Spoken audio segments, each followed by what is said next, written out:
ازيكم يا جماعة عاملين ايه النهاردة في برنامج جديد. النهاردة معانا مقابلة مع الأنسة ميرنا. ازيك يا ميرنا؟ هاي، اهلا بيكي. كلمينا عن نفسك أكتر. هاي، انا ميرنا 18 سنة وانا دول كرافتر وخياطة وكرافتر بشكل عام. كلمينا أكتر عن الدول كرافتر والمشغولات بتاعتك دي بشكل عام. دول كرافتر بشكل عام يعني بعمل حرف للعرايس، بعمل لهم مثلا شعرهم، بعمل لهم فساتين، بعمل لهم منتجات زي مثلا سوبر ماركت وطيارات وعربيات. وعملت الحاجات دي قبل كده، عملت في 2020 عربية. أيوة، 2020 شهر 8 عملت عربية وصورتها على قناتي على اليوتيوب. وكمان عملت بيت كامل للعرايس بكل الحاجات اللي فيه. في حاجات اشتريتها طبعا زي العرايس ما عملتهاش، بس حاولت ان انا اعمل اكتر من نص البيت. تسريحة كنت شاريها بس السرير عملته، والكنبة عملتها، والحمام كله عملته، لان يعني الحمام ما بيتباعش، هو بس الحوض بس هو اللي كنت شاريه جاهز يعني. وبرضه عملت حوض برضه، يعني عاملة حوالي اكتر من 3 احواض. اه، وعاملة حاجات كتير يعني. شوفوا قناتي على اليوتيوب.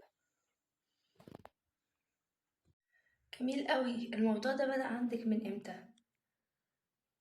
هو انا ابتديت الموضوع ده من لما كان عمري 13 سنة، بس البداية الحقيقية والانطلاقة ليا في 14 سنة. هتسألوني ليه سنة؟ هقول لكم البداية بتاعتي ما كانتش موفقة خالص. كنت فاشلة، وكنت اول حاجة عملتها خالص هي فكرة كنبة.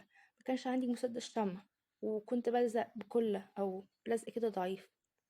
ما كانتش حلوة، ما كانتش بتستحمل، ما كانتش زي ما انا متخيلها.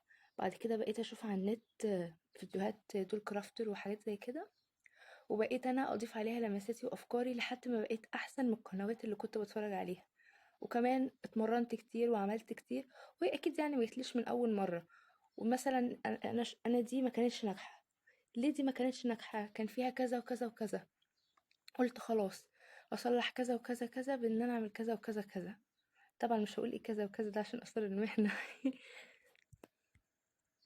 طيب ايه اللي خلاكي تتجهي للمجال ده؟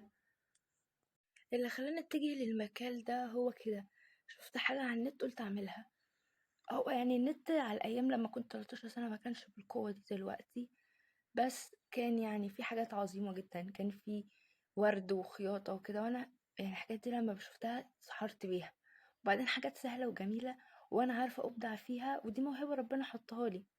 زي ما تقول الموضوع ما جاش معايا بالصدفه، هو جه معايا لان انا عايزه كده. يعني انا عايزه ابقى شاطره في المجال ده، والمجال ده مستهويني وعاجبني.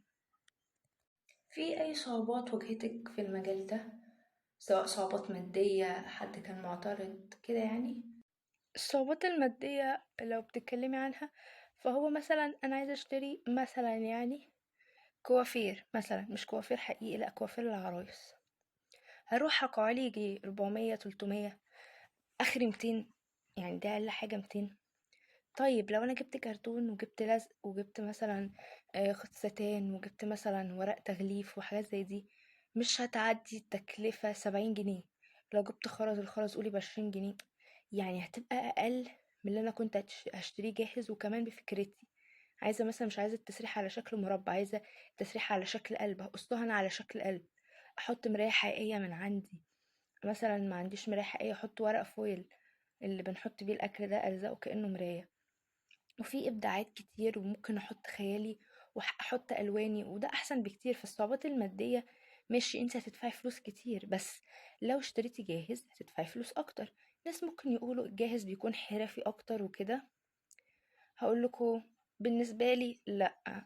تعملي حاجة بإيديكي، تحطي فيها أفكارك، تحطي فيها ألوانك وتاتشاتك، أحسن بكتير ما تشتريها جاهز. وهكلمكوا بلغتكوا، أرخص.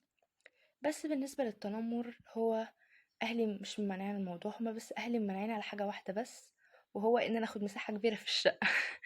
يعني ده بس الشيء الوحيد اللي منعني. هو بابا بس مانع إن أنا أصرف فلوس كتير على الموضوع ده. ماما بس مش عايزاني أحط حاجات كتيرة في الشقة عشان الضيوف وكده، لأن هما يعني العبي وكده، بس بيجيلنا ضيوف مش عايزين يشوفوا اللعب، مش عايزين يشوفوا الحاجات دي.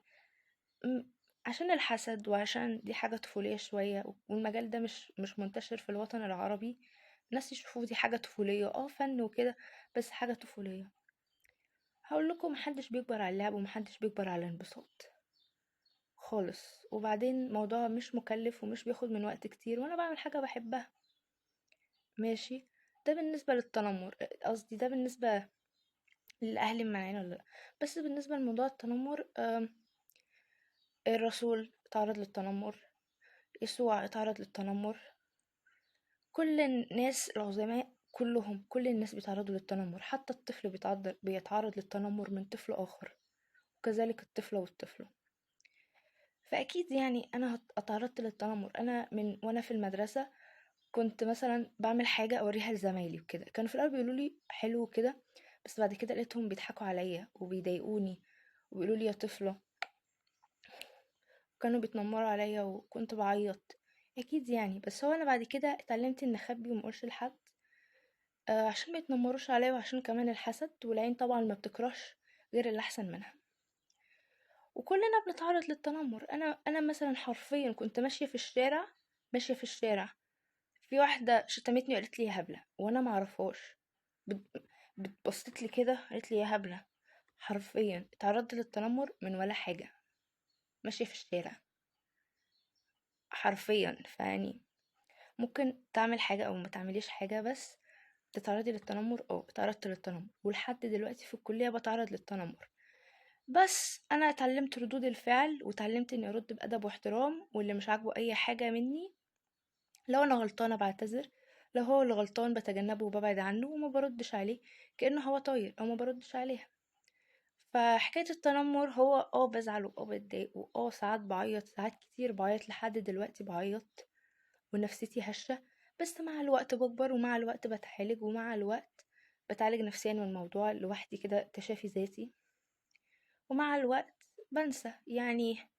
لا، لان انا مثلا فاكره لما كنت في اعدادي كان بنات بيتنمروا عليا عشان كنت بجيب لعبي المدرسه. كنت حرفيا بعيط، وكنت بحس ان انا في حاجة غلط. حرفيا كنت بحس ان انا في حاجة غلط، كنت بصدق كلامهم. بس بعد كده عرفت ان هو اهليهم مش موافقين مثلا، او اهليهم ما بيحبوهمش، ما يجبرهمش اللي هم عايزينه. وبعدين انا برضو كنت، يعني بابا وماما في البيت بيعاملوني كويس، افتكر كلنا كده. خرجت بره البيت متوقعة ان كل الناس يعاملوني كده، بس لا، تعرضت للتنمر وتعرضت للاضطهاد، يعني لمجرد ان انا يعني بعمل الحاجة اللي بحبها. بس هو عادي، انا احسن منهم لان انا بعمل اللي انا عايزاه، ولان انا فنانة، ولان انا مبدعة، وما تخافوش عليا، انا قوية وبقدر ادافع عن نفسي، وان شاء الله ربنا معايا ومعاكم. جميل جميل جدا. بس أنا عندي سؤال، مش ملاحظة إن موضوع العرايس ده والألعاب دي موضوع طفولي شوية؟ ليه ما تغيريش لبيانو مثلا، لرياضة، لخياطة؟ انت بتعرفي خياطة، ليه بقى ما تحوليش كل اهتماماتك للخياطة؟ ليه مثلا ما تلعبيش جمباز، ما تلعبيش سلة؟ ليه متجهة للألعاب؟ مش ملاحظة إن ده موضوع طفولي شوية؟ أنا مش بنقدك نقد هدام، أنا بنقدك نقد بناء. يعني تتعلمي حاجة جنب الأنشطة الفنية بتاعتك. اغلب الناس برضو بيقولوا لي اتجهي لسنك، اتجهي لحاجات سنك، الكلام ده، العبي سلة، العبي باسكت، العبي كورة، العبي بيانو، العبي اي آلة. أم اول حاجة دي حاجة خصوصية، تاني حاجة مش عايزة، تالت حاجة انا هستفاد ايه؟ صرف فلوس. انا مش عارفة ليه لما قلتلكوا ان انا دول كرافتر حسيتوا بقى ان انا ايه، بشتري، مش عارف ايه. انا دول كوليكتور برضو، مجمعات لعب، بس اللعبة الرخيصة. اكيد يعني اللعبة ب700 مش هقدر اشتريها، لعبة ب100 ممكن اشتريها بعد اسبوعين بعد كذا، ممكن لعبة ب50، لعبة ب60 ممكن، بس لعبة ب700 وكده غالية. ماشي، وانا بحب اللعب وهموت على اللعب، وكل تفكيري لعب، وعايزه العب وعايزه اتنطط، وبعمل لدي فساتين، وبعمل منديل شوز، وبعمل لدي مش عارف ايه. ومع ذلك يعني حاجه غاليه، حتى لو هموت عليها مش هقدر اشتريها لانها غاليه. اشتريها ازاي؟ ودي حاجه انا بحبها. امال بقى، زي ما بتقولي جمباز وسله وبيانو ومثلا كلارينيت والحاجات دي، طب ما الحاجات دي غاليه، غاليه، غاليه جدا. تاخدي كورس سباحه مثلا اكتر من 100 وغالي. وتمرين. طيب دلوقتي ايه؟ انا عملت كده، هستفاد ايه؟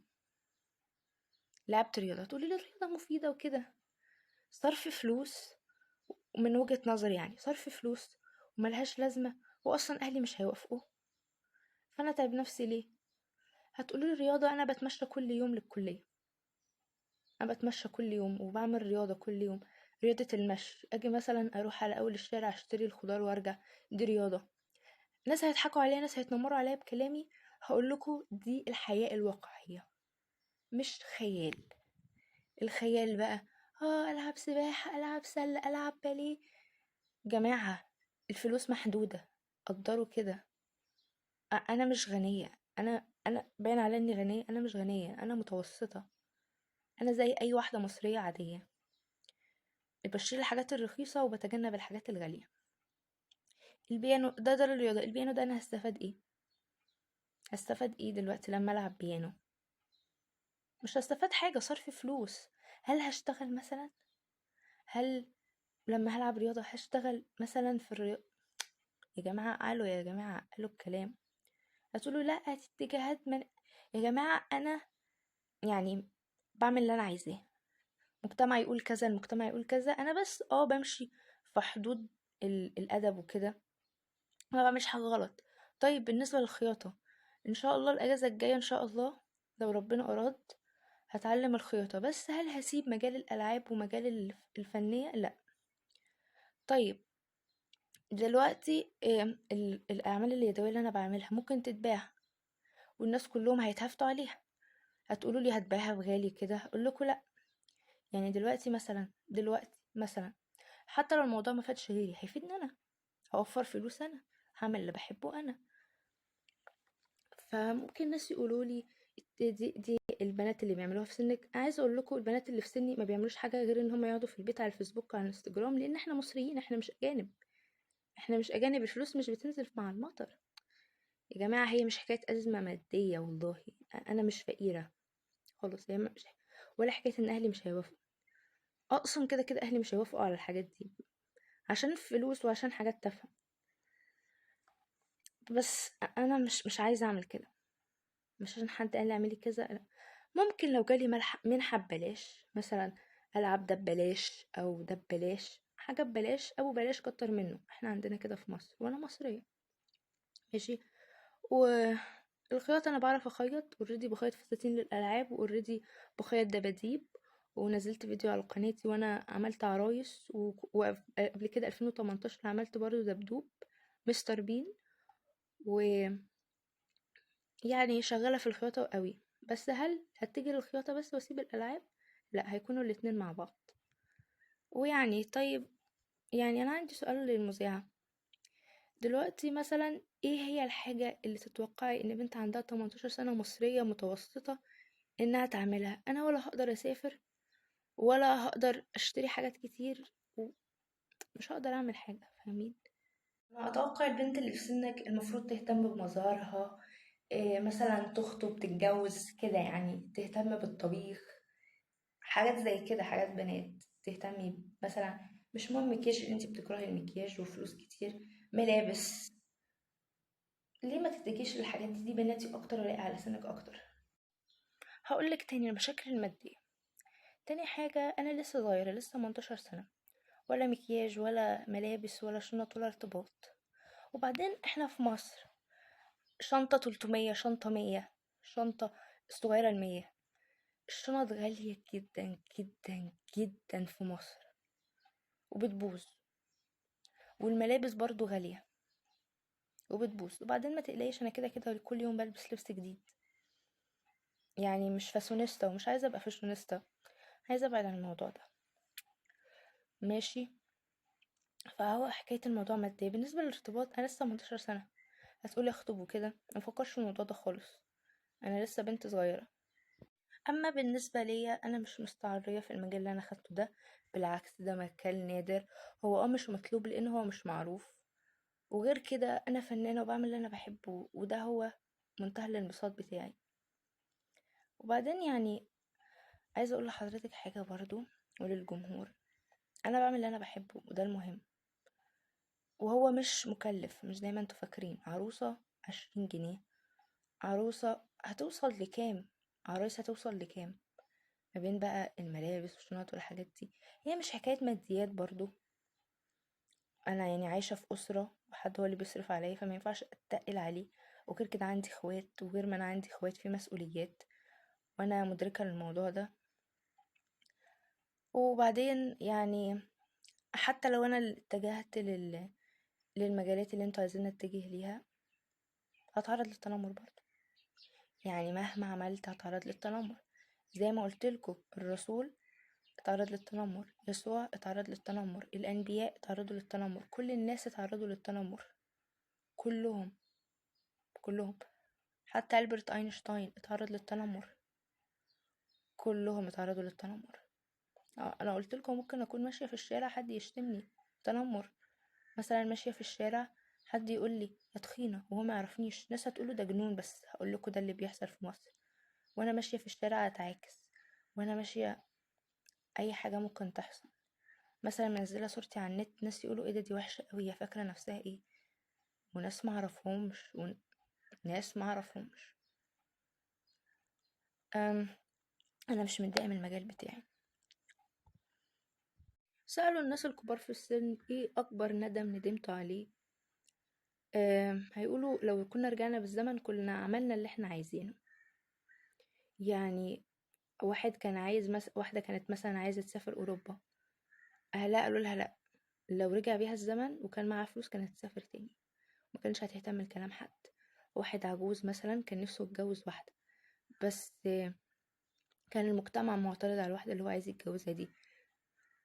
لو رجع بالزمن كان اتجوزها هي. ف اهم حاجه سعادتي، واهم حاجه صحتي، واهم حاجه ان انا ما ندمش بعد كده. هل انا مثلا لو عملت لعب وكده هل هندم بعد كده؟ لا. مثلا لعبت كوره جالي اصابه، هندم بعد كده؟ اه. هيقولوا لي ايه الهبل اللي انتي بتقوليه ده؟ طب الرياضه كده يا جماعه، الرياضه فعلا بيجي اصابات ملاعب. اصابات. يعني ايه اصابات؟ اجي مثلا اقع اتعور، اتخبط، العضلات بتاعتي توجعني، اصابات. واسالوا فعلا الناس المختصين في الكلام ده. ده بالنسبة للرياضة. الآلات الموسيقية أنا كده كده أصلا في كلية تربية موسيقية كده كده بتعلمها، بس هل هستفيد بيها بعد كده؟ لأ.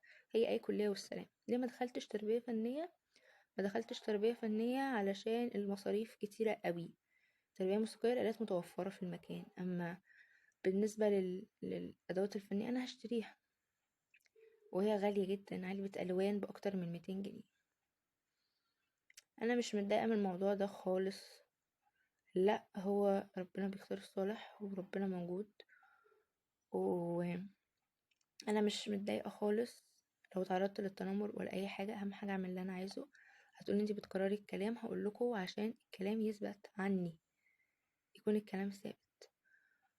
ودي انا، وده ميكروفون المذيعه.